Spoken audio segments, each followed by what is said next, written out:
வணக்கம். இரவு நேர பிரதான செய்திகள். செய்திகளின் ஊடாக நர்மதா சிறையில் முதலில் தலைப்புச் செய்திகள். சம்பா அரிசி விலையில் மாற்றம் வெளியானது. புதிய விலை. பேருந்து கட்டண மோசடி முறைப்பாடளிக்க காவல்துறை விசேட அறிவிப்பு. அமெரிக்காவுடனான அமைதி பேச்சுவார்த்தை பாகிஸ்தானுக்கு செல்லவுள்ள ஈரானிய தூதுக்குழு. இனி விரிவான செய்திகள். கொழும்பு புறக்கோட்டை மொத்த சந்தையில் இறக்குமதி செய்யப்பட்ட சம்பா அரிசி வகைகளின் விலைகள் கணிசமாக குறைந்துள்ளதாக அறிவிக்கப்பட்டுள்ளது. இது தொடர்பான விடயங்களை அத்தியாவசிய உணவுப் பொருட்கள் இறக்குமதியாளர்கள் மற்றும் வர்த்தகர்கள் சங்கத்தின் தலைவர் கணேஷ் விநாயக சுந்தரம் வெளியிட்டுள்ளார். இந்தியாவிலிருந்து இதுவரை சுமார் 27,000 மெட்ரிக் டன் அரிசி இறக்குமதி செய்யப்பட்டுள்ளதாக அவர் தெரிவித்தார். இந்த தொடர்ச்சியான இறக்குமதி சந்தையில் நிலவிய தட்டுப்பாட்டை நீக்கி விலை குறைப்பிற்கு வழிவகுத்துள்ளது.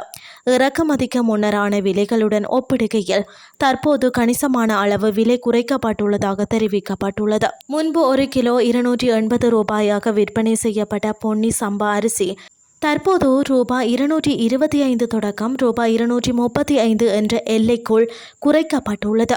அதேபோல் முன்பு 1 கிலோ 325 ரூபாயாக விற்பனை செய்யப்பட்ட கேரி சம்பா அரிசி தற்போது ரூபாய் 240 தொடக்கம் ரூபாய் 255 என்ற எல்லைக்குள் குறைக்கப்பட்டுள்ளது. நிர்ணயிக்கப்பட்ட கட்டணத்தை விட அதிக கட்டணம் வசூலிக்கும் பேருந்துகள் தொடர்பில் முறைப்பாடுகளை வழங்குமாறு காவல்துறையின் ஊடக பிரிவு பொதுமக்களை கேட்டுக்கொண்டுள்ளது.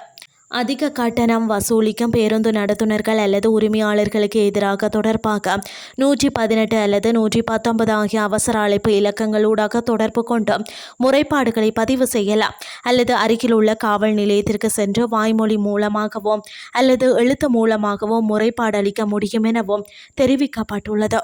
இனி வெளிநாட்டு செய்திகள்.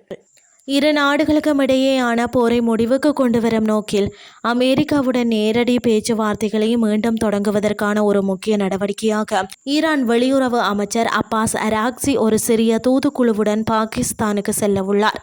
குறித்த தூதுக்குழுவுடன் இன்று இரவு பாகிஸ்தான் தலைநகருக்கு வருவார் என எதிர்பார்க்கப்படுகிறது.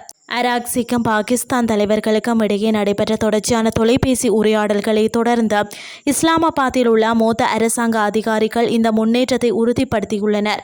தற்போது அராக்சியின் பாகிஸ்தான் பயணம் அமெரிக்காவுடன் உடனடியாக பேச்சுவார்த்தை நடத்துவதற்காக அல்ல, மாறாக பாகிஸ்தான் அதிகாரிகளுடன் பேசுவதற்காகவே இருதரப்பு ரீதியானது என்று ஈரானிய அரசு செய்தி நிறுவனம் தெரிவித்துள்ளது.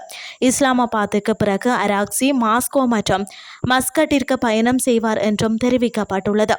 இருப்பினும் கோர்முஸ் நீரிணையின் பல நாட்களாக அதிகரித்து வந்த மோதல் போக்கிற்கும் பதற்றத்திற்கும் பிறகும் அமெரிக்காவிற்கும் ஈரானுக்கும் இடையில் ஒரு முன்னேற்றம் ஏற்படுவதற்கான அதிக வாய்ப்பு இப்போது இருப்பதாக ஒரு பாகிஸ்தான் அதிகாரி கூறியுள்ளமை குறிப்பிடத்தக்கது. இத்துடன் செய்திகள் யாவும் நிறைவடைகின்றது. அடுத்து காலை 8:30 எதிர்பாருங்கள். நன்றி.